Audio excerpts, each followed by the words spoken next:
It was not only for me, but for a lot of people. I think it was 2014, I think, I'm not really sure now, that Edward Snowden in USA, he is still a whistleblower. That means that he was working for NSA, that's the kind of national security agency in USA, and he went to from that job and started to talk about what they are doing there. And people started to be scared because he was talking that the national agency in USA started to kind of spy on people and what they are doing, that the things what we are using, the apps and stuff, they are not really private, and we should care more about privacy, because until that no one actually cared about privacy that much, and there were no companies which were focused on this topic.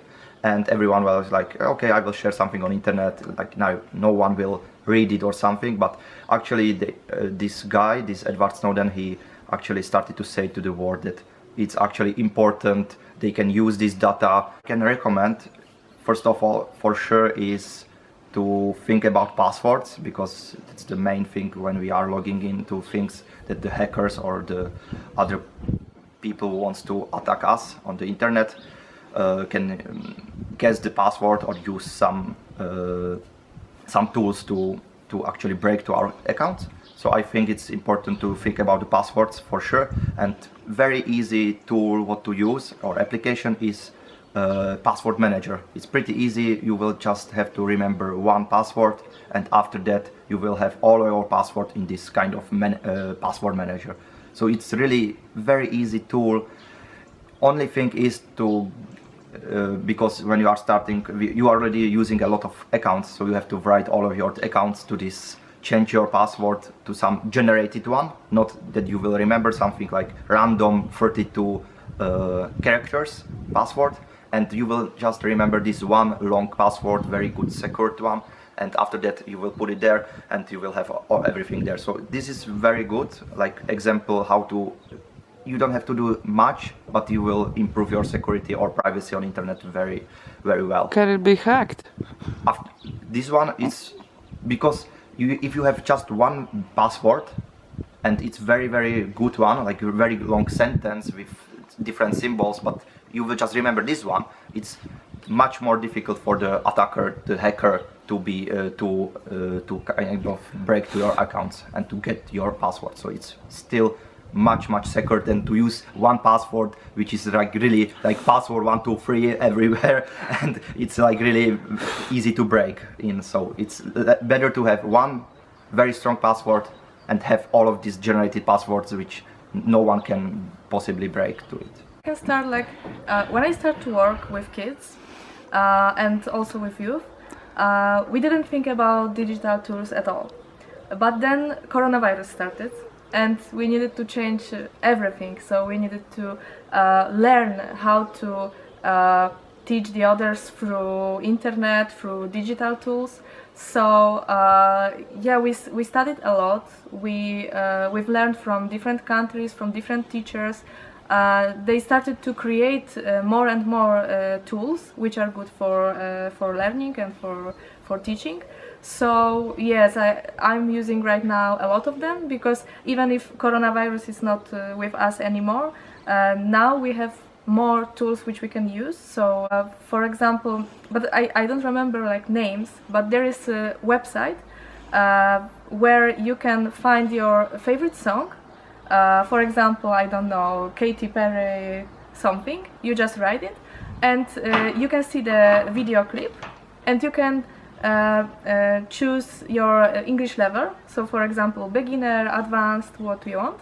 And while watching the video and listening to the song, you need to fill some empty gaps. So it's very good for listening, because I think these exercises were missing before.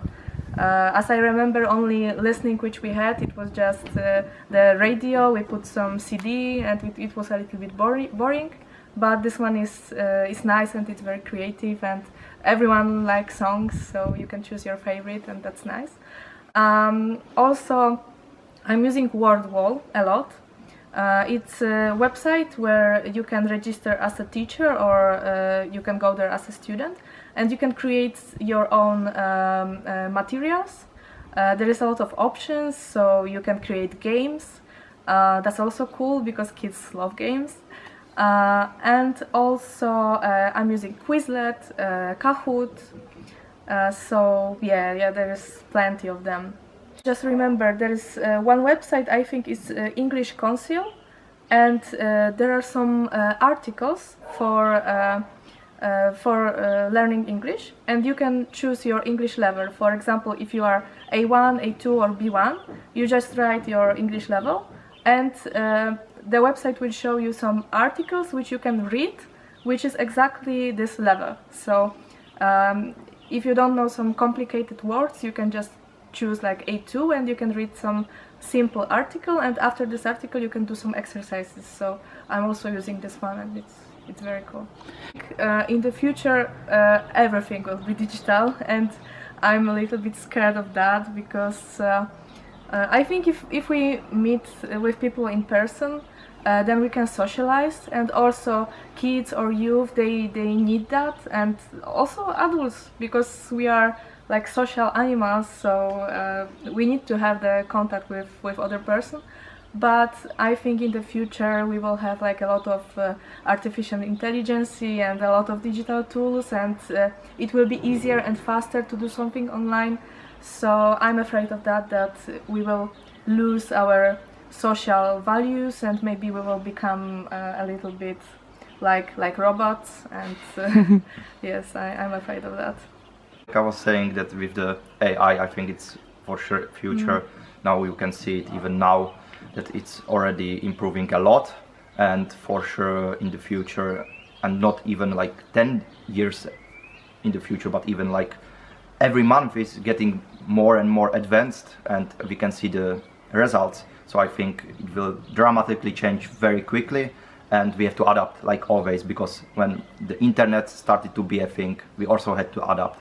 So, but I think even the people like in the past, like when internet started to be a thing, people were scared like Monika that they will lose jobs, or maybe they will be scared that people will not talk to each other anymore. But I think it will be still like with the internet, even with the AI, people will still talk to each other, still there will be people socialized, because we have to have this contact still. Even if there is AI, it will be faster, we still, I think, we will not forget to meet and talk and stuff. So I'm not scared like Monika. I think it's a future, it will be, everything will be much easier, and we should not be scared, but that's my opinion. Maybe they will become friends with AI. I tried even to write some emotional problems to AI, and it's trying to help. So if in the future maybe it will behave even like your friends. So Maybe.